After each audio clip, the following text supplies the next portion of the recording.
You know, us as human beings, we say a lot of words, multiple words, every single minute of every single day. And there are certain words that evoke some sort of emotion out of us. That hearing certain words, we feel certain emotions or we think about certain things. Certain words are associated with certain, whether it be sporting events or outings or memories or things like that. You just hear one word and you think you're taken to this place. And so today what I want to do is I want to talk about a specific word. And I want to address this topic, or at least dive into this topic. And this word is submission. Now, before we actually get into today's topic, I am curious, just upon hearing that word, what came to mind? What did you feel? Did you feel angry hearing that word? Did you feel happy hearing that word? Did you feel sad thinking about that word? Or did you think about the UFC, like pro wrestling and ultimate fighting? Did you think about the Bible? What came to mind when you heard that word? Well, I want to talk about this notion, this word, this topic of submission. So I hope you're ready to have this conversation. So with that said, let's dive into this.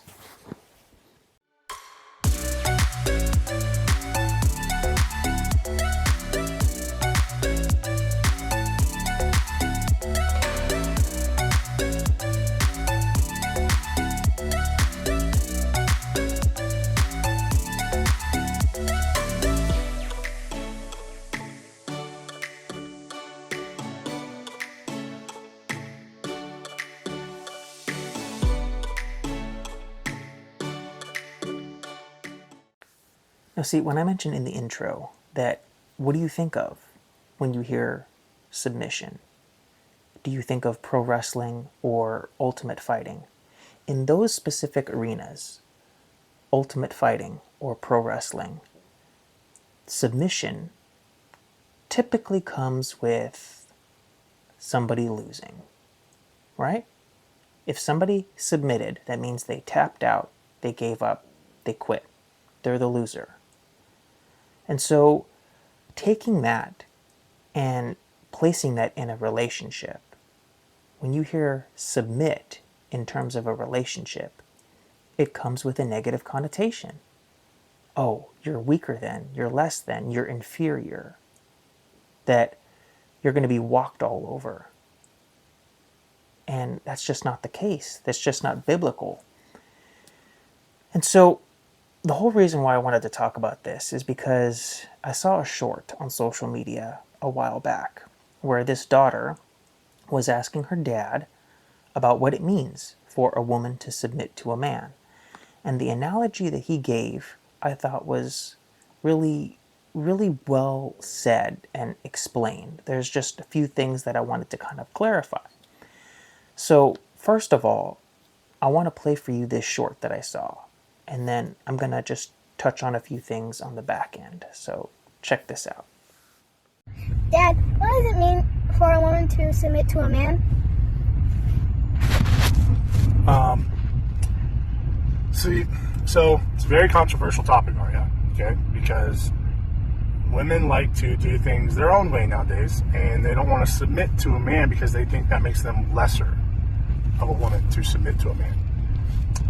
Men are like an umbrella, and the world is like a thunderstorm. And women can either go out into the thunderstorm and get completely soaked and drenched, or They can go under the umbrella? what? Or they can go under the umbrella? Exactly, or they can go under the umbrella. What a lot of women have a hard time realizing is that that umbrella is only useful to cover and protect her from the storm if she holds it up, right? So if a woman wants to be protected by the covering of a man, she has to then submit underneath his covering and protection. But some women have a hard time with ego and pride that they don't want to be underneath another man. But what they fail to realize is that the umbrella can't be used for its intended purpose without the woman holding The umbrella? correct. What good does an umbrella do if you just hold it out to the side? Nothing. Nothing, exactly. But so many women want to be equal to men. They don't want to be underneath men, that they hold the umbrella out to the side, wondering why they keep getting drenched in the storm. But the way to be protected by the covering is to submit to being underneath it. Does that mean that the woman is less? No, it doesn't. Because guess what? The umbrella can't do its job without the support of the woman. Right? So men need women to support us so that we can cover them and protect them from storms. Here's the caveat to that. Men have to be full of integrity.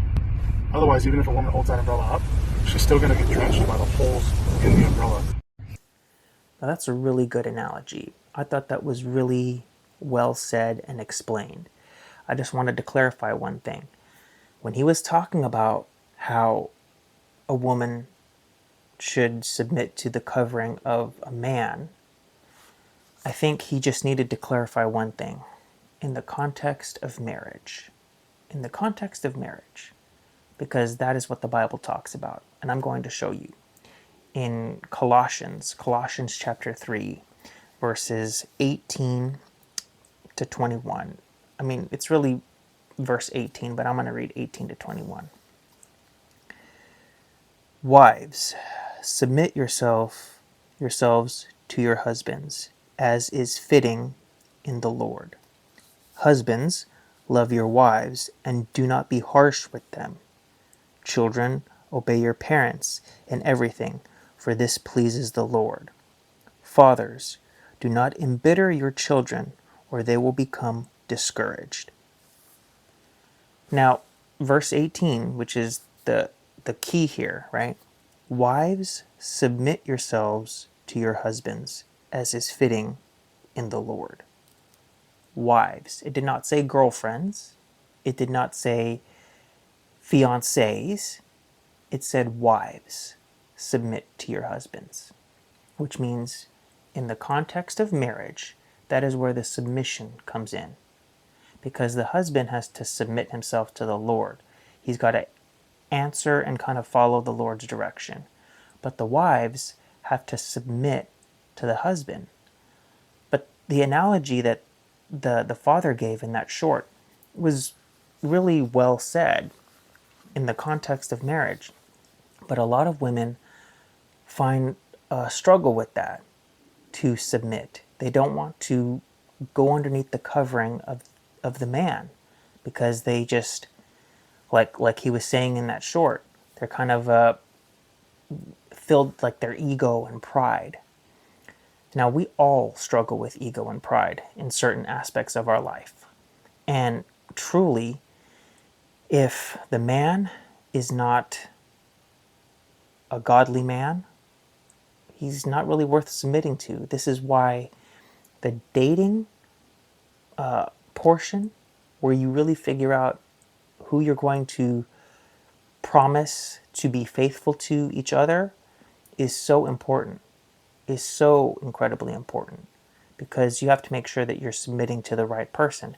Like the father was saying in that short, if the guy is not a man of character, then it's like putting yourself underneath a holy umbrella. You're still going to get wet because there's a bunch of holes in there, because there's no character. There's not a, it's not a good submission to be under. So you have to make sure that you're submitting to a godly husband. So pick wisely, choose wisely. But that analogy of the umbrella, I just thought was really a really good way of helping us as human beings understand what submission looks like. Think of an umbrella. An umbrella cannot do its job if the woman is not holding it up. If she's holding it out to the side, she's going to still get wet. The job of the umbrella is to protect you from rain and storms and all of that stuff, of getting wet. And the only way it's going to be able to do that properly is if you're underneath the umbrella and you have to hold up the umbrella. It's a perfect analogy. So think about that. Make sure that you understand who you're picking to be your husband, who you're promising forever to. Choose wisely.